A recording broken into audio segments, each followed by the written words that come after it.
السلام علیکم ورحمۃ اللہ وبرکاتہ۔ بسم اللہ الرحمن الرحیم۔ خانہ کعبہ کے سامنے حضرت عبد المطلب کے لیے ایک تخت بچھایا جاتا تھا۔ عبد المطلب آ کر اس تخت پر بیٹھ جاتے اور ان کے سارے بیٹے ان کے ارد گرد بیٹھتے۔ ایک روز عبد المطلب تخت پر بیٹھے ہوئے تھے، ایسے میں ان کے پاس نجران کے ایک عیسائی آ گئے۔ ان میں ایک پادری بھی تھا۔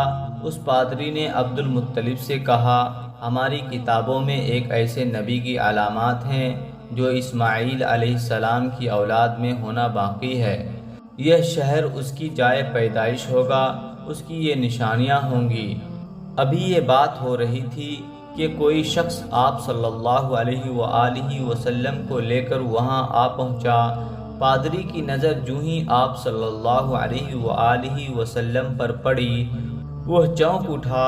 آپ کی آنکھوں، کمر اور پیروں کو دیکھ کر وہ چلا اٹھا، وہ نبی یہی ہیں، یہ تمہارے کیا لگتے ہیں؟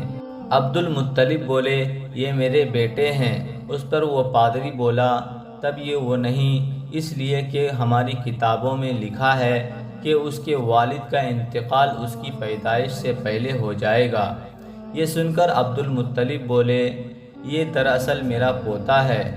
اس کے باپ کا انتقال اس وقت ہو گیا تھا جب یہ پیدا بھی نہیں ہوا تھا۔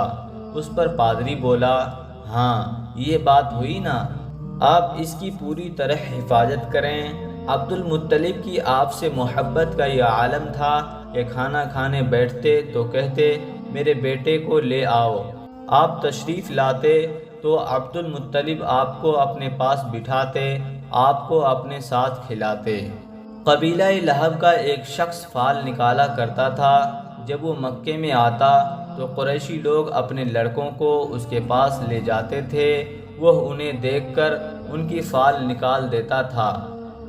حضرت عبداللہ بن زبیر رضی اللہ تعالی عنہ کہتے ہیں کہ ایک مرتبہ ابو طالب کے باقی لڑکوں کے ساتھ آپ صلی اللہ علیہ وآلہ وسلم بھی تشریف لے آئے۔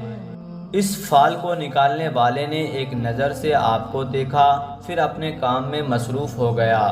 فارغ ہوا تو بولا، اس لڑکے کو میرے پاس لاؤ۔ ابو طالب نے کوئی خوف محسوس کیا اور آپ صلی اللہ علیہ وآلہ وسلم کو اس کے پاس سے ہٹا دیا۔ اس پر وہ بولا، اس لڑکے کو میرے پاس لاؤ جسے میں نے ابھی دیکھا تھا، اللہ کی قسم اس لڑکے کی شان ضرور عظیم ہوگی۔ ابو طالب فوراً آپ صلی اللہ علیہ وآلہ وسلم کو وہاں سے لے کر چل دیے۔ ایک مرتبہ مکے میں بارش نہیں ہو رہی تھی۔ بارش نہ ہونے کی وجہ سے لوگ بہت پریشان تھے۔ کوئی کہتا لات و عزیٰ کے پاس چلو، کوئی کہتا منات کے پاس چلو۔ اس پر ایک خوبصورت اور سمجھدار قسم کے آدمی نے کہا، تم کہاں بھٹک رہے ہو؟ حالانکہ تم میں حضرت ابراہیم علیہ السلام اور حضرت اسماعیل علیہ السلام کی نشانی موجود ہے۔ یہ سن کر لوگوں نے کہا، کیا آپ کا اشارہ ابو طالب کی طرف ہے؟ اس نے فوراً کہا، ہاں۔ وہ سب کھڑے ہو گئے اور ابو طالب کے دروازے پر آئے۔ ابو طالب باہر نکلے تو لوگوں نے ان سے کہا، وادی میں قحط پڑا ہے، بچے ہلاک ہو گئے، آئیں بارش کی دعا کریں۔ ابو طالب ان کے ساتھ چلے۔ اس وقت حضور نبی کریم صلی اللہ علیہ وآلہ وسلم ان کی انگلی پکڑے ساتھ چل رہے تھے اور آپ صلی اللہ علیہ وآلہ وسلم چھوٹے سے بچے تھے۔ خانہ کعبہ کے پاس پہنچے تو ابو طالب نے آپ صلی اللہ علیہ وآلہ وسلم کی انگلی پکڑ کر آسمان کی طرف اٹھا دی۔ اس وقت آسمان میں بادل کا کوئی ٹکڑا نہیں تھا، یعنی بارش ہونے کے کوئی آثار نہیں تھے، لیکن جوں ہی آپ کی انگلی مبارک اوپر اٹھی، بادل ادھر ادھر سے آ کر جمع ہونے لگے اور پھر بارش شروع ہو گئی۔ شہر اور دیہات سب کے سب سیراب ہو گئے۔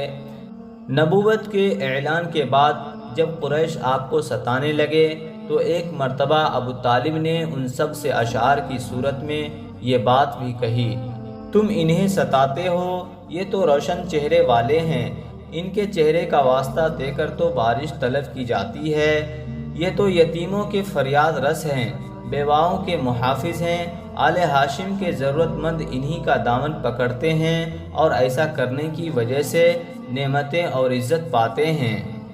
ایک مرتبہ آپ صلی اللہ علیہ وآلہ وسلم کے دادا عبد المطلب کا اونٹ گم ہو گیا۔ انہوں نے آپ صلی اللہ علیہ وآلہ وسلم کو اونٹ کی تلاش میں بھیجا۔ آپ کو واپس آنے میں کچھ دیر ہو گئی۔ عبد المطلب پریشانی کے عالم میں بیت اللہ کا طواف کرنے لگے اور یوں کہنے لگے، اے رب، میرے محمد صلی اللہ علیہ وآلہ وسلم کو میرے طرف لوٹا دیجئے، مجھ پر احسان کیجئے، اب انہیں لوٹا دیجئے۔ ایک شخص نے ان کے بارے میں کسی سے پوچھا، یہ کون صاحب ہیں اور یہ کیا کہہ رہے ہیں؟ اس نے بتایا، یہ عبد المطلب ہیں، انہوں نے اپنے پوتے محمد صلی اللہ علیہ وآلہ وسلم کو اپنے اونٹ کی تلاش میں بھیجا تھا، اور آج تک انہوں نے اپنے پوتے کو جب بھی جس کام کے لیے بھیجا ہے، ان کا پوتا کامیاب ہی لوٹا ہے۔ آج انہیں آنے میں ذرا دیر ہو گئی تو یہ ان الفاظ میں دعا مانگ رہے ہیں۔ ابھی یہ بات ہو رہی تھی کہ آپ صلی اللہ علیہ وآلہ وسلم اونٹ کو ساتھ لیے واپس آتے نظر آ گئے۔ آپ صلی اللہ علیہ وآلہ وسلم کی عمر 6 سال تھی کہ آپ کی والدہ آپ کو آپ کے دادا کے ننیحال میں لے آئیں۔ ایک دن ایک یہودی نے آپ کو دیکھا تو بار بار دیکھنے لگا۔ آخر اس سے رہا نہ گیا، پوچھنے لگا، اے لڑکے، تیرا نام کیا ہے؟ آپ صلی اللہ علیہ وآلہ وسلم نے جواب میں فرمایا، احمد۔ اس پر اس نے آپ کی پشت مبارک کی طرف دیکھا۔ اس وقت اس نے کہا، یہ اس امت کا نبی ہے۔ پھر وہ اپنے لوگوں میں گیا، اس نے انہیں بھی یہ بات بتائی۔ ان لوگوں نے یہ بات آپ صلی اللہ علیہ وآلہ وسلم کی والدہ محترمہ کو بتائی۔ اس پر حضرت آمنہ کو خوف محسوس ہوا اور وہ آپ صلی اللہ علیہ وآلہ وسلم کو مدینہ منورہ سے واپس لے آئیں۔ ایک مرتبہ آپ صلی اللہ علیہ وآلہ وسلم نے اپنے چچا زبیر کے ساتھ یمن کا سفر کیا۔ اس وقت آپ کی عمر 10 سال سے کچھ زیادہ تھی۔ راستے میں ایک وادی آ گئی، وہاں ایک بہت طاقتور اور مست اونٹ کھڑا نظر آیا۔ اس کے ڈر سے لوگ دونوں طرف رک گئے تھے، اس کے پاس سے گزر نہیں رہے تھے۔ آپ صلی اللہ علیہ وآلہ وسلم اس اونٹ سے ذرا بھی نہ ڈرے، اس کے نزدیک چلے گئے۔ اونٹ نے جو آپ صلی اللہ علیہ وآلہ وسلم کو دیکھا تو بیٹھ گیا اور اپنا سینہ زمین پر رگڑنے لگا۔ آپ صلی اللہ علیہ وآلہ وسلم اپنے اونٹ سے اتر کر اس پر سوار ہو گئے، یہاں تک کہ اس وادی کو پار کر گئے۔ تب کہیں جا کر آپ صلی اللہ علیہ وآلہ وسلم نے اسے چھوڑا۔ وادی سے آگے روانہ ہوئے تو ایک اور وادی راستے میں آ گئی۔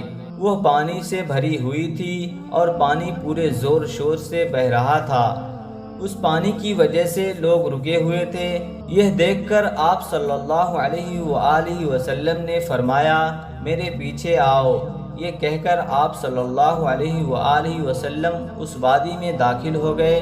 اب کہاں تو پانی زور شور سے بہہ رہا تھا، کہاں آپ صلی اللہ علیہ وآلہ وسلم کے اس میں داخل ہوتے ہی پانی خشک ہو گیا۔ اللہ تعالیٰ نے اس پانی کو گویا ہوا کی طرح اڑا دیا اور لوگوں نے آسانی سے وادی پار کر لی۔ مکہ واپس پہنچ کر لوگوں نے یہ دونوں واقعے حیرت زدہ انداز میں بیان کیے اور آپس میں کہنے لگے، اس بچے کی عجیب شان ہے۔ ایسے ہی واقعات کو سننے کے لیے ویڈیو کو لائک کریں اور چینل کو ضرور سبسکرائب کریں۔ ویڈیو سننے کے لیے آپ کا بہت بہت شکریہ۔ جزاکم اللہ خیر الجزا۔